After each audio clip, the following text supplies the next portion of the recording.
Oke, assalamualaikum warahmatullahi wabarakatuh. Selamat pagi anak-anak semuanya. Oke, hari ini kita akan belajar yang namanya bilangan bulat dan operasinya. Oke, sebelum masuk ke pembelajaran, kalian sudah tahu nggak apa itu bilangan bulat? Bilangan bulat itu adalah bilangan yang ada di dunia ini, dimulai dari negatif tak hingga sampai positif tak hingga. Oke, kita langsung aja menuju ke slide selanjutnya, yaitu bilangan bulat dan operasinya.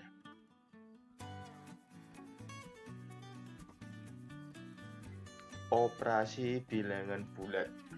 Di SD dulu kalian sudah banyak belajar yang namanya operasi penjumlahan, operasi pengurangan, operasi perkalian, operasi pembagian, dan operasi campuran. Dan kita di SMP ketemu lagi yang namanya operasi bilangan bulat. Ya, yang kita bahas hari ini adalah operasi penjumlahan dan operasi pengurangan. Lanjut saja. Operasi penjumlahan. Sudah tidak asing lagi ya dengan apa itu operasi penjumlahan. Oke, penjumlahan bilangan bulat dapat diselesaikan menggunakan garis bilangan.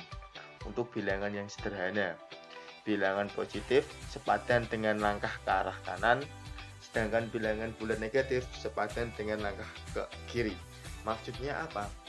Maksudnya bilangan bulat positif itu berada di kanan. Nah, sedangkan bilangan bulat negatif berada di mana? Berada di arah sebaliknya, yaitu arah kiri. Silahkan coba diperhatikan slide selanjutnya. Nah, ini adalah contoh garis bilangan. Nah, ini akan kita pelajari garis bilangan tersebut. Garis bilangan dimulai dari angka 0. Ke kanan itu positif, sedangkan ke kiri itu adalah negatif. 1 positif, 2 positif, 3 positif, 4 positif, dan yang ke kiri adalah min 1 positif, min 2 positif, min 3 positif, sampai nanti positif, sampai nanti negatif tak hingga. Mohon maaf, negatif ya. Oke, contoh soalnya perhatikan. Gambarlah garis bilangan menunjukkan sebuah penjumlahan 2 ditambah 5. Semua garis bilangan dimulai dari angka 0. Ingat, dimulai dari angka 0. Oke, lihat angkanya 2. 2-nya positif, berarti dia mengarah ke kanan. Oke, ke kanan 2 langkah. 1, 2. Kemudian lihat tandanya. Tandanya ditambah. Berarti kalau ditambah dia juga ke kanan lagi. Nanti sudah berjalan di 2, kemudian ditambah, pasti arahnya juga ke kanan. Tambahnya berapa? Tambahnya ada 5. Jadi kita jalan 5 langkah. 1, 2, 3, 4, 5. Oke, berhenti di angka berapa? Berhenti di angka 7. Berarti 2 ditambah 5 sama dengan 7. Tadi di soal-soal kalian akan menemukan tanda-tanda yang tambah, kurang, kemudian negatif 5 ditambah negatif 3. Itu nanti tolong diperhatikan. Kita lihat tanda di depannya. Kalau tanda di depannya negatif, berarti kalian ke kiri. Kalau tandanya positif, berarti kalian ke kanan. Oke, ada pertanyaan ya, ini ya, masih gampang. Kita lanjutkan. Oke. Jika A dan B adalah bilangan bulat, maka penjumlahan yang melibatkan bilangan bulat juga A, B, negatif A, dan negatif B dapat dilakukan sebagai berikut. A dan B itu adalah suatu bilangan bulat yang belum diketahui berapa nilainya. Nah, perhatikan. Dari 1 sampai 5. Ingat, tambah ketemu min jadinya adalah min. Tambah ketemu min jadinya adalah min. Artinya apa ini? Min A ditambah min B sama dengan min A ditambah B. Artinya kalau kalian punya hutang A, kemudian ditambah berarti kalian punya hutang lagi, hutangnya B, berarti hutangnya itu tinggal dijumlahkan dan nanti hasilnya adalah negatif. Contohnya ketika kalian punya hutang 1000, kemudian kalian utang lagi 2000. Nah, berarti kan ditambahkan utangnya. Jadinya adalah utangnya 1000 ditambah 2000 sama dengan 3000. Oke, nggak jadi masalah yang ini. Si gampang. Kita lanjutkan. Nah, ini mungkin baru kalian ketahui ketika di SMP, yaitu inverse jumlah. Apa tuh itu inverse? Nah, inverse itu adalah lawan dari suatu bilangan. Misalkan 1, inverse-nya atau lawannya apa? Lawannya adalah negatif 1.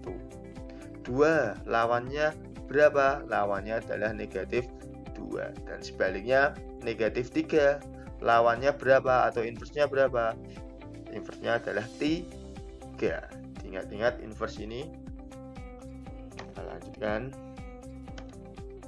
Sifat penjumlahan. Oke, ada beberapa sifat penjumlahan yang harus kalian ketahui.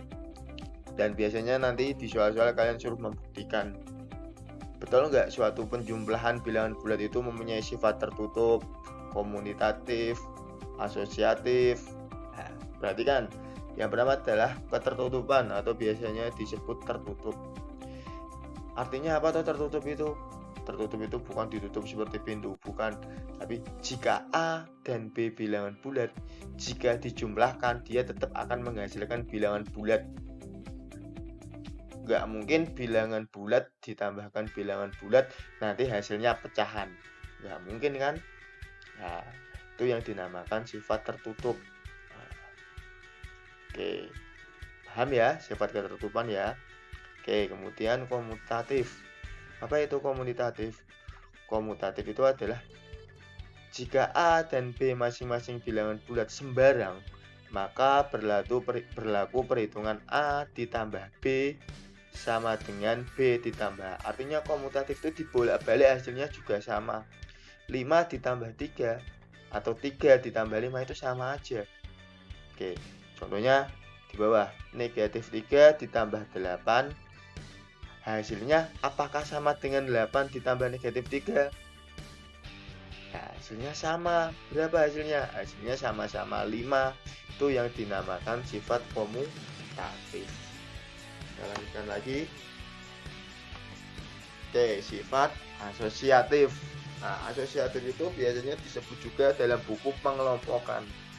Kita kelompokkan.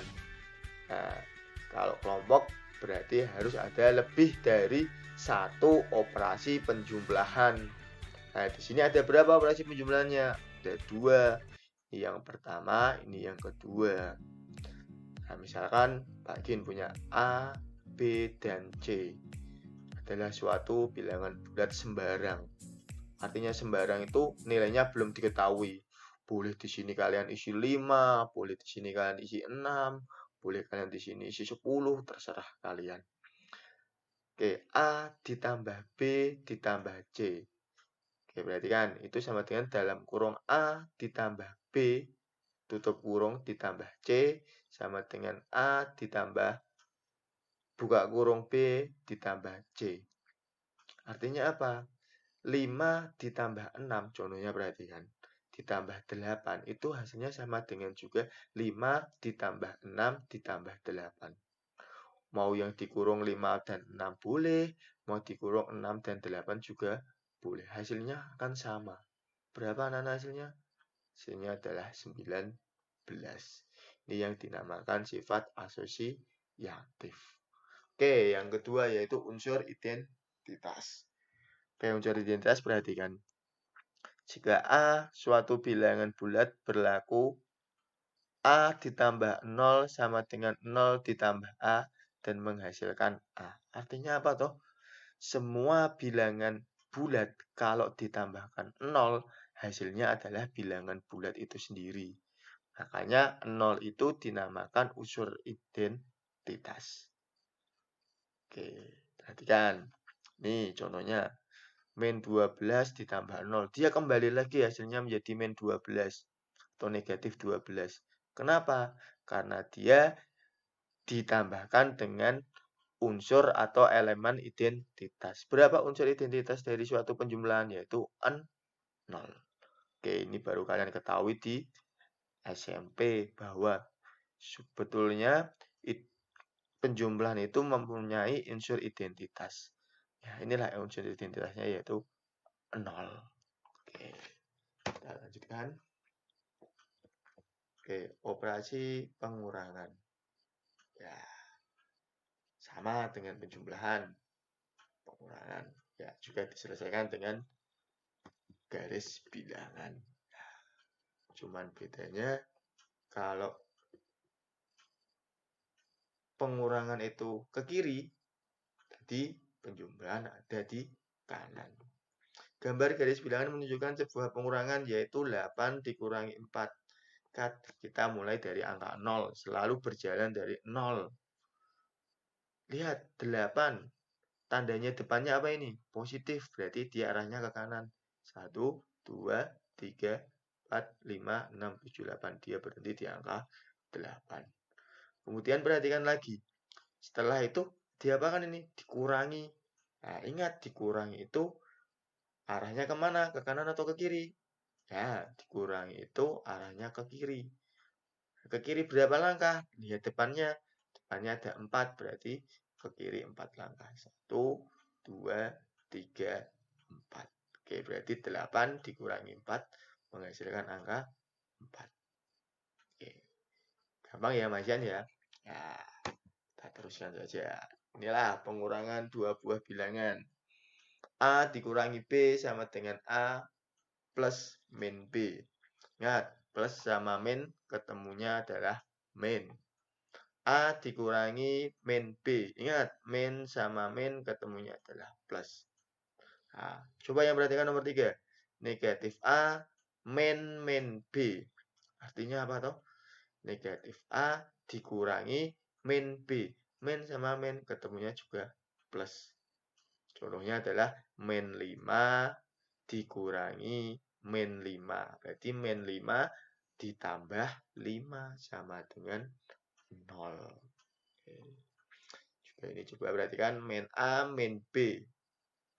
Kok bisa Pak jadinya min A plus min B? Itu artinya betul, utang 5, utang lagi 5. Berarti jadinya utangnya jadi ditambahkan saja. Berarti hasilnya adalah min 10. Oke, silahkan diperhatikan. Pengurangan ini banyak yang bingung, Mas Yan. Oke. Nah, sifat tertutup. Oke. Dalam pengurangan juga ada mempunyai beberapa sifat, yaitu pertama adalah sifat tertutup. Sama tadi, kalau bilangan bulat dikurangi bilangan bulat, hasilnya adalah bilangan bulat. Nah, itu tadi dah makin bahas. Nah, ini yang jadi masalah, komutatif. Apakah pengurangan mempunyai sifat komutatif? Oke, jawabannya adalah tidak. Kenapa? Karena A dikurangi B, hasilnya itu beda dengan B dikurangi A. Contohnya perhatikan itu, 14 dikurangi 9, hasilnya tidak sama dengan 9 dikurangi 14. Oke, kita lanjutkan. Sifat pengurangan. Oh, sudah selesai. Oke, tadi sudah penjumlahan dan pengurangan. Ini ada soal buat kalian. Yang pertama adalah kerjakan soal berikut dengan menggunakan garis bilangan. Silahkan garis bilangannya ini. Oke, kalau angkanya besar seperti ini, kalian boleh menggunakan skala. Misalkan dimulai dari 0, kemudian ke kanan 5, berarti ke kanan lagi berapa? 10, ke kanan lagi berapa? 15. Silahkan gunakan skala. Bisa ya? Oke, jadi silahkan pakai skala. Kalau angkanya ratusan, atau 200, atau ribuan pun kalau mau menggunakan skala, boleh pakai skala. Oke, nomor 2. Pada percobaan fisika, seorang siswa melakukan pengukuran suhu pada sebuah es. Suhu es tersebut mula-mula negatif 5 derajat Celcius. Setelah dipanaskan, es berubah menjadi air yang bersuhu 3 derajat Celcius. Berapakah kenaikan suhu es tersebut hingga menjadi air? Oke, berarti mula-mula suhunya adalah negatif 5 derajat Celcius. Kalau dipanaskan, suhunya ditambah apa dikurang? Ya, suhunya ditambah. Nah, berarti es berubah menjadi air yang bersuhu 3 derajat Celcius. Berapakah kenaikan es tersebut? Nah, kita gunakan garis bilangan juga bisa. Awalnya negatif 5, kemudian dia bisa menjadi 3 derajat Celcius. Nah, berarti kan mengalami kenaikan plus kan, arahnya ke kanan. Hitung aja min 5 sampai 3 berapa hasilnya. Oke, kalau jawaban kalian 8 berarti betul. Silahkan nanti dicek jawaban kalian masing-masing. Kalau jawabannya nomor 2 8 berarti betul. Oke, nomor 3 berarti kan. Sebuah kantor berlantai 20 mempunyai 3 lantai berada di bawah tanah. Sebuah kantor berlantai 20 mempunyai 3 lantai berada di bawah tanah. Berarti ada 3 lantai di bawah tanah. Yang di atas berapa berarti? Di atas ada 17. Seorang karyawan mula-mula berada di lantai 2 kantor itu. Karena ada suatu keperluan, ia turun 4 lantai. Kemudian naik 6 lantai. Di lantai berapakah karyawan itu sekarang berada? Coba perhatikan soal nomor 3. Oke, soal nomor 3 ini, kalau kalian bisa pahami, soal nomor 3 ini adalah soal jebakan. Kalian nggak bisa menjawab soal ini. Kenapa kok nggak bisa, Pak? Perhatikan itu. Seorang karyawan mula-mula berada di lantai 2 kantor itu. Padahal tadi lantainya berjumlah 20, mempunyai 3 lantai berada di bawah tanah. Berarti kan yang di bawah tanah ada berapa lantai? 3 lantai. Nah, berarti posisinya sekarang berada di mana? Di bawah tanah kan ini karyawan itu. Kemudian ia turun 4 lantai. Kalau turun 4 lantai, padahal di bawah tanah cuma ada 3 lantai. Nah, hati-hati. Jadi nomor 3 itu adalah soal jebakan. Tidak usah dikerjakan. Oke, begitu anak-anak. Oke. Oke, sudah selesai. Selamat belajar. Oke, semoga bermanfaat. Oke, wassalamualaikum warahmatullahi wabarakatuh.